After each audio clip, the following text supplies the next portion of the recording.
I got a letter from a guy named James, and he asked me to explain spirituality.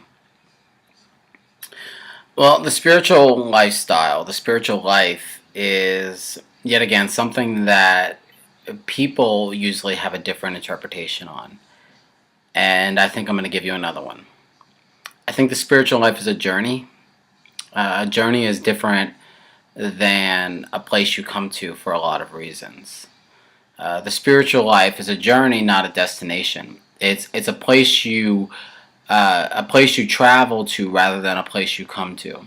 A spiritual life being a journey means that everybody's different. Because what you see on a journey, imagine we're walking down a trail, we're running a trail, we're biking a trail, we're going to see different things, we're going to experience different things are going to stick out. With the spiritual life being a journey, it means uh, that getting lost is not necessarily a bad thing, but it should be expected.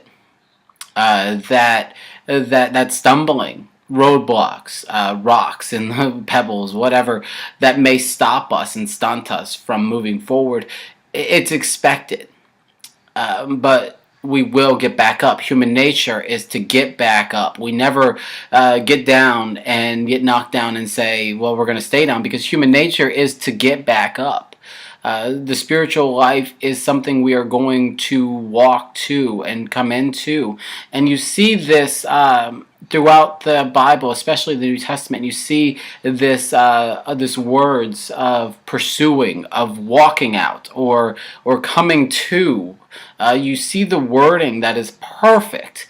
And then throughout the Old Testament, there were these metaphorical ideas of the spiritual life, and you would hear God say, Abraham, go to this, or go to that, or people would go to these mountains, and these mountains represented the spiritual life. You would have one person on this mountain, and then they would come to a new place in the spiritual journey, and they'd go to another mountain, or go to this land, or go further.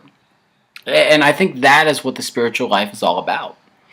Um, it's about moving. It's about going. So many times we can focus on these singular moments in our spiritual journey, such as salvation or uh, um, a destination, and those are great things. I don't want to discount those things. Those things are great, but to focus on these singular things rather than or these singular moments rather than the momentum that brought you to them.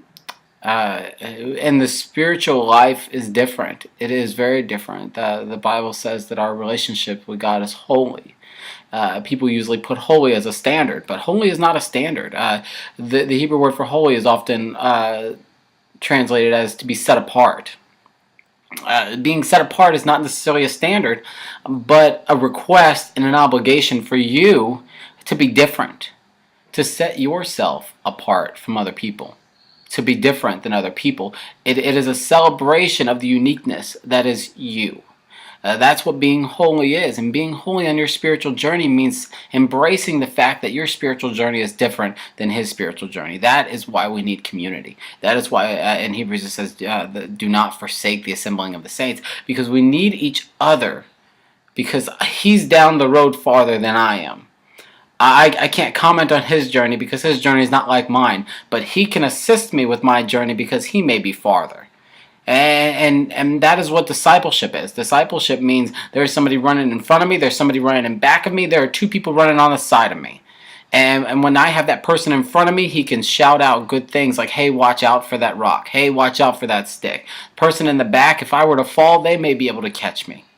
And the people on the side of me, I can use to encourage me throughout the end of that race.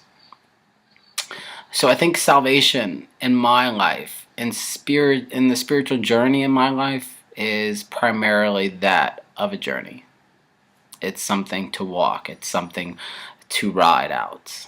And each one will be different. Each one will be very, very different. But they will all end the same at the finish line.